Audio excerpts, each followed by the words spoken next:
Hi, I'm Ryan Baker, and this is Big Day in Education. In today's session, we'll talk about metrics for regressors, linear correlation and its close relative Spearman's rho, the mean absolute error and the root mean squared error, and information criteria such as BIC and AIC. Linear correlation is when A's values change, does B's values change in the same direction?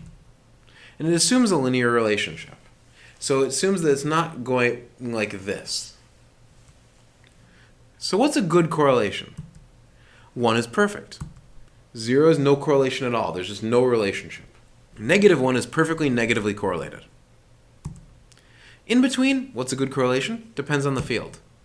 In physics, a correlation of 0.8 is something you have to be depressed about. In education, a correlation of 0.3 is something you can be excited about. Why are small correlations okay in education? Is it just that we're inferior to physicists? I'll ask my dad, he's a physicist. Lots and lots of factors contribute to just about any dependent measure.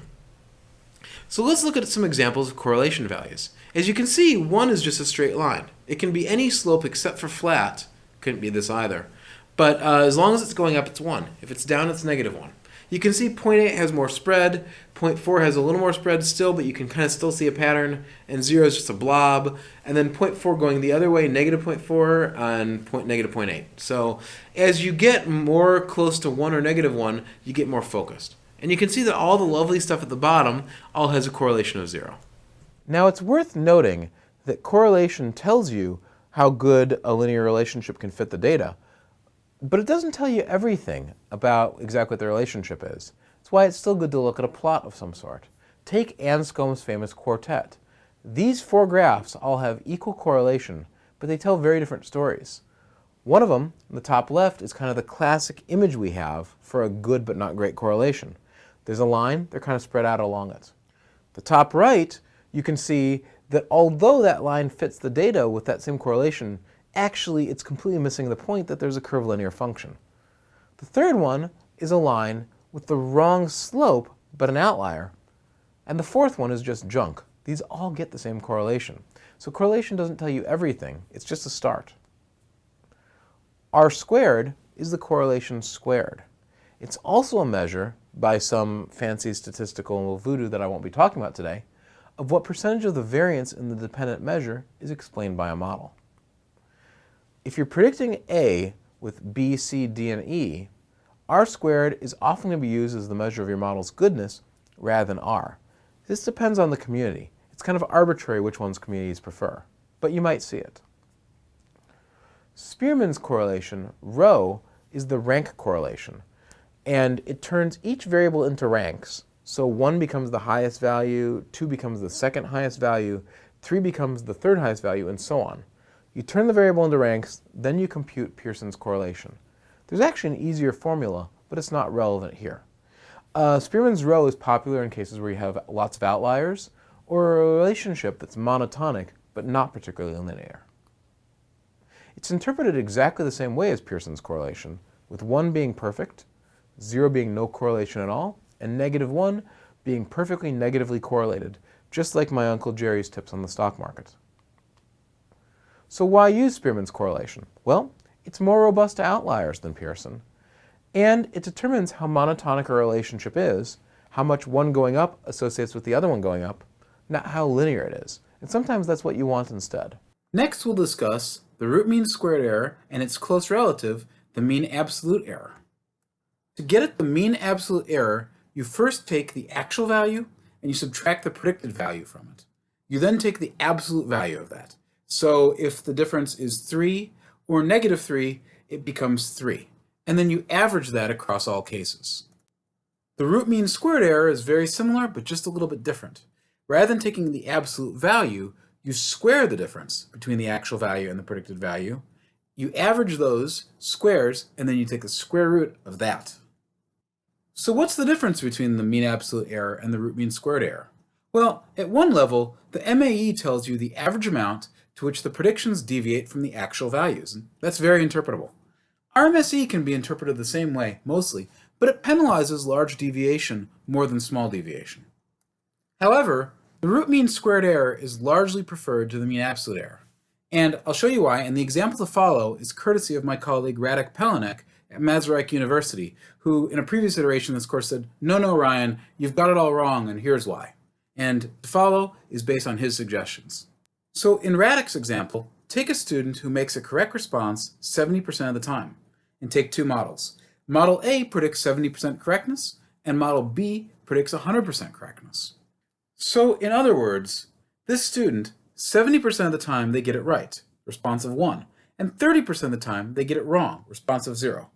Model A's prediction is 0.7. Model B's prediction is 1.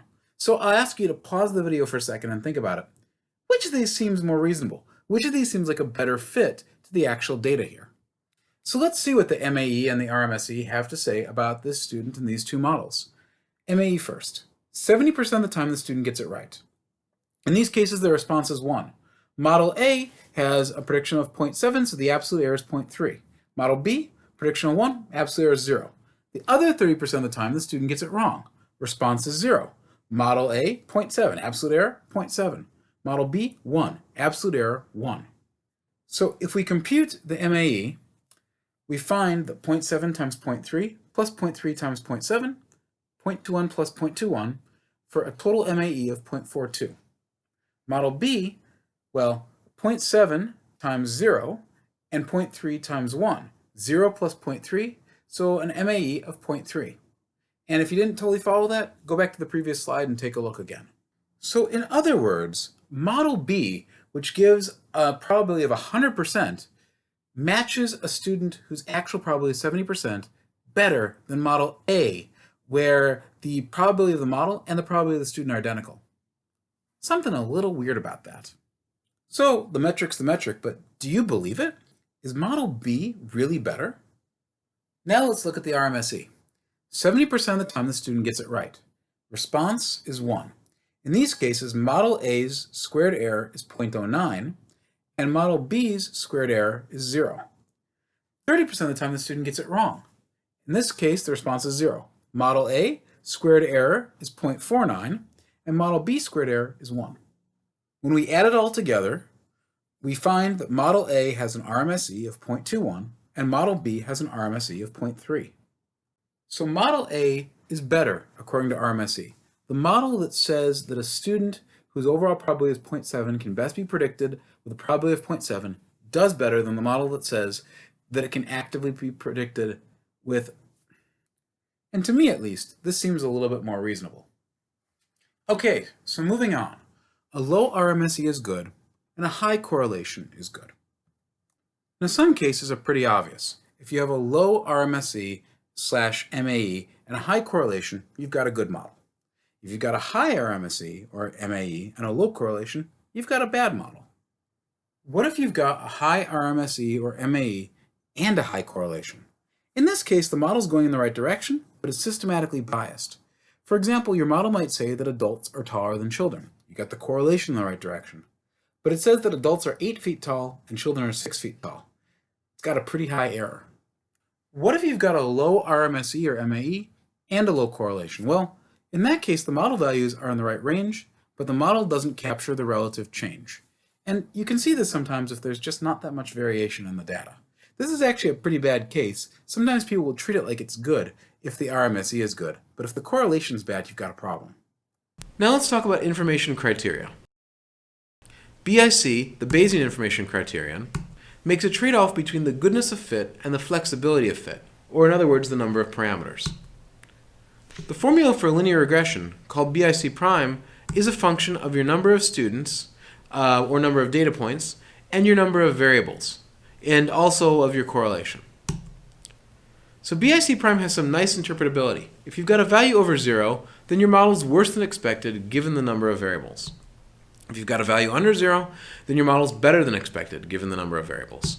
And you can use them to understand how significant a difference is between two models. It turns out that with BIC prime, if you have a difference of 6 or 10 between your models, that's equivalent to having a statistically significant difference, according to Raftery. BIC is said to be statistically equivalent to k-fold cross-validation for optimal k. How you ever get optimal k in the real world, I'm not sure of, but, the derivation is somewhat complex. BIC is easier to compute than cross-validation for for some model frameworks, but different formulas have to be used for different modeling frameworks. And there's no BIC formula available for many modeling frameworks. So if you want to do BIC on some of those things, like an artificial neural network, sorry, you're going to have to do cross-validation. AIC is an alternative to BIC. AIC stands for, first, an information criterion, ACACE 1971, and later, and somewhat modestly, ACACE's information criterion, ACACE 1974. It's nice when you're the one who invents the method. You can name it after yourself. ACACE's information criterion makes a slightly different trade-off between the goodness of fit and the flexibility of fit. It's said to be statistically equivalent to leave out one cross-validation. So AIC or BIC, which one should you use? Yeah, I mean, as we've talked about before, the difference between k-fold cross-validation and leave out one cross-validation is also a little unclear. And Powers says that the idea of looking for a single best measure to choose between classifiers is wrong-headed. And I would say the same is true about regressors. Regardless of what kind of model you're building, try to understand your model across multiple dimensions, and that involves using multiple metrics. So in the next lecture, we're going to talk more about cross-validation and overfitting. Thank you very much for coming to Big Day in Education. I hope you had fun today. I'm having fun. See you next time.